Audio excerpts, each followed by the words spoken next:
St. Charles is a vibrant Catholic community.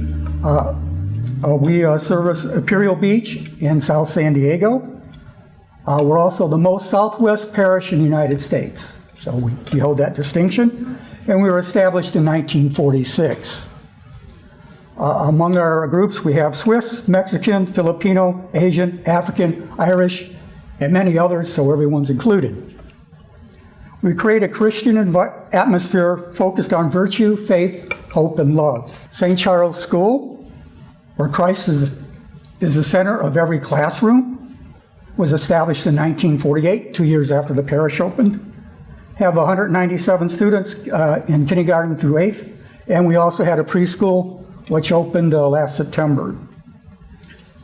We're living Catholic values and an atmosphere that promotes each child's spiritual, intellectual, social, psychological, and physical growth. Our team members is, we have Father James Hash is our pastor, Stephen Stutz is our school principal, Veronica Kuhn, Veronica, please stand up.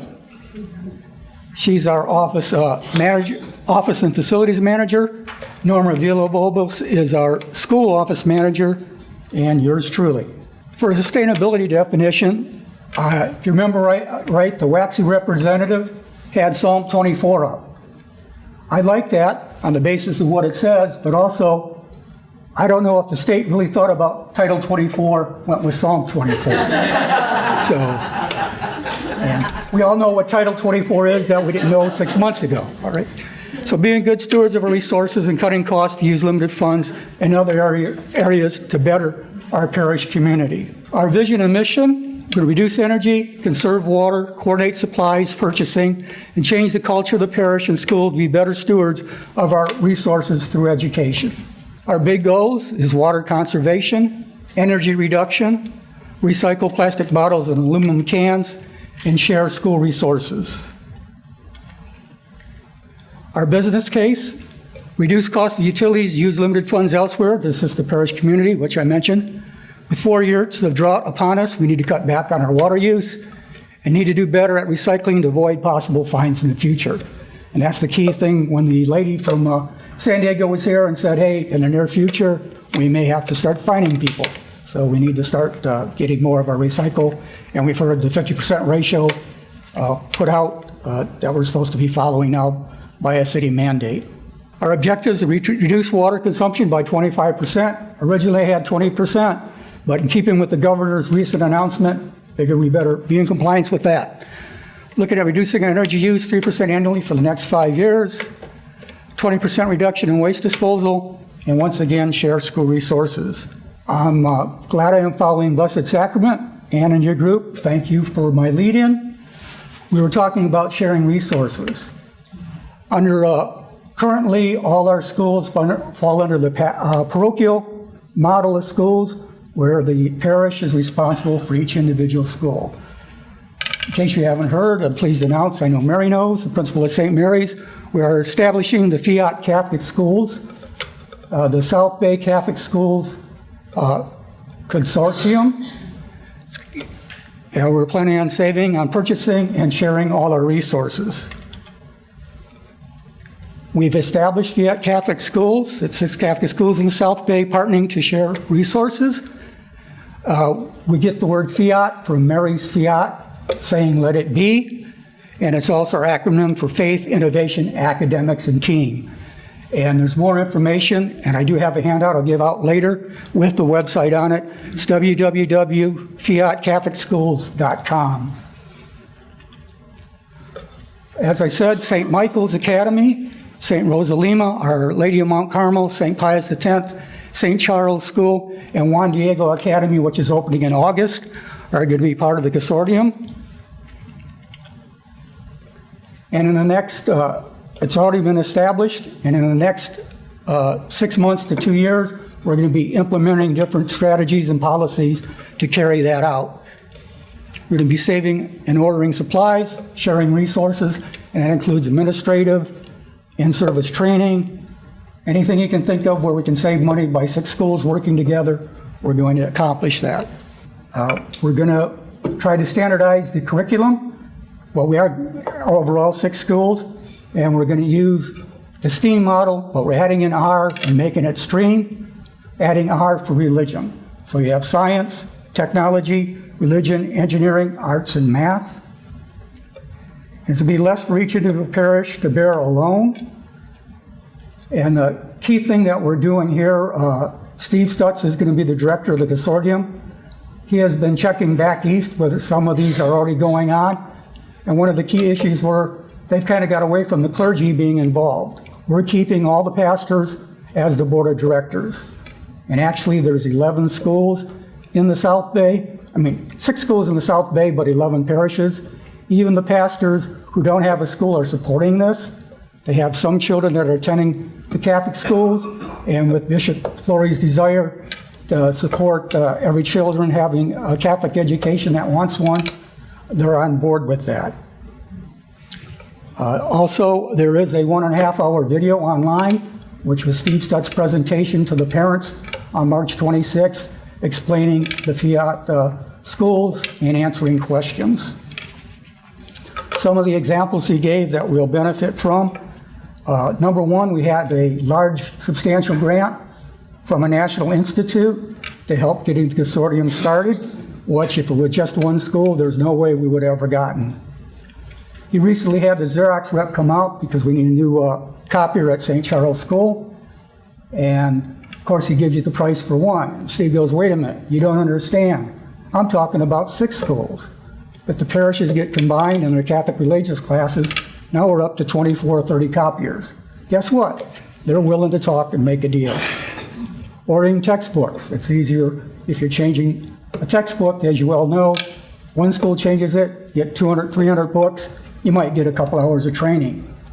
The public schools go and they order $1 million worth of books, they get 2 weeks worth of training. So by doing this, we're getting more training. Steve did mention that we did bring this up in our sustainability presentation. And Damien, first time I met you, I remember I said, hey, we can't do it at the diocese level, why can't we do it at the deanery level? And you asked me, what church do you go? What church do you belong to? And I said, St. Charles. And you smiled because you knew. So I just found out, hinted at, that this was going on in January. I thought we were just going to share buying supplies.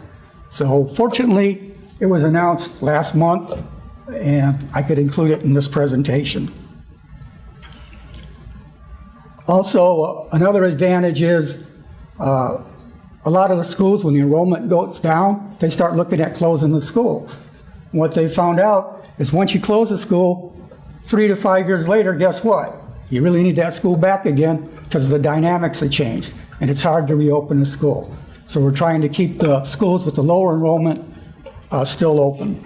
In our behavior and cultural change, we're going to visit all the church groups. All that's going to cost us is time to go through, and that's to help educate them on the process. We do have a website. We're going to add a sustainability section to the website to make our parishioners aware of what's going on. At our bazaar on the first weekend in June, we're planning on having an SDG&E outreach table, have discounted bulbs, and help educate the parishioners. In the 6 months to 2 years going out, we need to keep abreast of any changes, so we still plan on attending the EIC seminars, and we're going to look at USD for those educational programs that they mentioned. Under energy and resource management, for water, we had a landscape survey. Actually, we just found out late yesterday afternoon. That is actually scheduled for the 5th of May. Unlike mostly everyone here who's in the California Water District, we are not. We're in Cal American, so they have different rebates. One of the things I was looking at when the lady from the Water Authority was here is they were giving $2 a rebate and letting you replace turf. Cal American specifically says you can't replace your grass with artificial turf. So that's one of the things we're not going to be able to do. Aerators was already talked about before. They're like $2 each.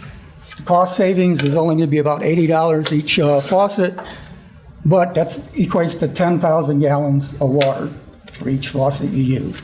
Said each faucet because we got various buildings throughout, and I already know Father Jim says, hey, if it only costs $100 for aerators, we're going to do that. So next item is how high-efficiency toilets, and actually it wasn't until just recently I realized the name changed from low flow to high efficiency, and that's when I was looking at the rebates.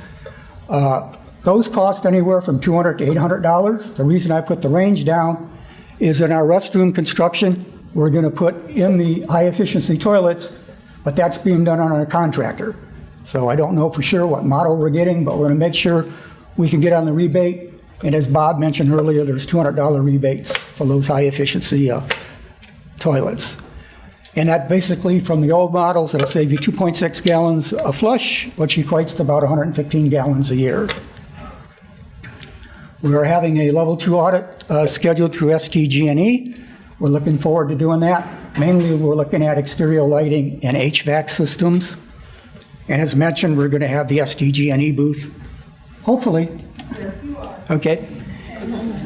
And on waste management, we've once again started a pressure haul recycling. We got kind of away from that. Our parish is known for enjoying food, especially our pastor. Everything we do, there's always food associated with it. Well, the trouble is with those water bottles and soda cans, and an occasional beer can now and then, they've been going in the regular trash. So we got to get back into recycling. So a couple 50-gallon bins were donated to use in the parish hall. We've contacted the Urban Corps due to some of the schools here saying they've been using it, and I'm still waiting for them to send us a contract to review. On our energy, we're looking at replacing exterior lighting with LEDs. Actually, on our retreat center, we have 4 mercury vapor lights. Without having to get on a ladder and climb, I know they're 175 watts because that's the kind I got in my driveway. And looking at LEDs, found a light that also will adapt. We talked about adaptive lighting where the power goes down from full down to a lower level. They had said 30%. I don't know for sure how far this one goes down, but it's $89 a light. There's a $50 rebate from SDG&E for that. That makes the cost $39. Have an annual cost savings of $113 per light, 536 kilowatts per light you save. It pays for itself in 4 months, and there's an 84% energy savings. Looking out to 2 or 5 years, being that we live in the coastal area, we want to take advantage of our breeze that we get off the ocean. Instead of going with HVAC, which is more expensive, we're looking at going for the huge fan in church. Some of you know the actual name of the company, but they do make a subtle logo, so they tell us that you won't have the donkey with, you know what, facing you. And later on, we're looking at replacing the existing HVAC. Our current HVAC is old, but with the level 2 assessment, we hope to get more information on that so we can take a better look at that. Metrics and evaluations. We're going to use the utility bills to determine reductions. We'll obtain the statements on a monthly basis, and we'll report back to the Financial Committee and the Parish Council on a quarterly basis when they hold their meetings. And to the community, we report via our website and bulletin announcements on any results that we have. Our financial plan. Kind of like this slide because I think it kind of sums up all our financial plans. Courtesy of my wife, she found this art on the internet. If you look at the gentleman on the right, if you look real close, you'll see the gentleman on the right's got a nice money bag. Well, I'm still looking for that guy, and if I find him, and if he's got any extra, I'll let you know. The gentleman on the left, Father Jim hasn't told me to go down to the corner area with your cup, see what you can get. In the middle, you see that famous money tree. Well, about 2.5 years ago, we planted, or we sowed, about 2,400 seeds. About 25% of that have taken root and actually grown and provided some greenbacks, and we've made 75% of our campaign. So we have a campaign going. We've built our preschool. We've paved the parking lot. And gee, I wish they made white asphalt, cut down on the heat. And we are now in the process of moving our tabernacle, changing the confessionals, and enlarging our restrooms. The restrooms are last on that list, so anything I've added on, we'll have to wait until all that's accomplished before we can get funding for that, unless I find that rich guy. So. Resources requirements, need one right now, volunteer sustainability rep. And as we all know, it's not just a 6-month task, it's going to be a little longer.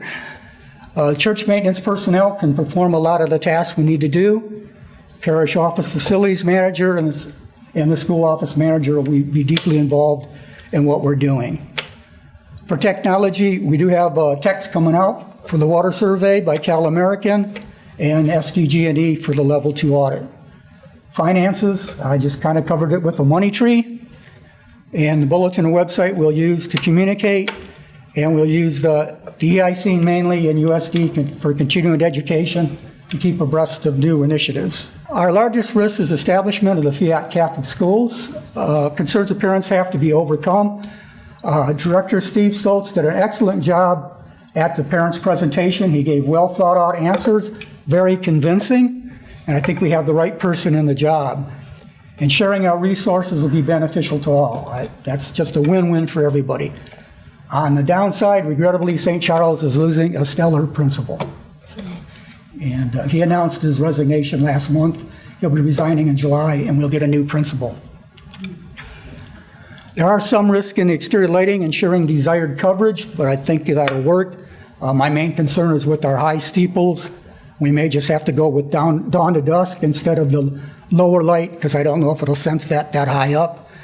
They do have an expected 16-year lifespan, which means once they go out, you have to replace the whole unit. However, they do pay themselves almost immediately in 4 months. So I think it's worthwhile doing. Achieved so far, we requested the water and electrical and HVAC survey. We have started our own recycling in the parish hall. We've contacted Urban Corps to do the school recycling. We've briefed the parish council and finance committee. For recognition, I definitely want to recognize Principal Steven Stutz for accepting the challenge of leading the Fiat schools, and also to our South Bay deanery pastors to have the willingness to go ahead and proceed. And to get 11 pastors to agree on something is really an accomplishment. So I really think this is basically one of those other pilot programs, just like this was, that the diocese is going to look at and see how it goes. Okay, we've made some initial progress on a long journey. Perseverance and determination will allow us to meet our goals, and together we can make this happen.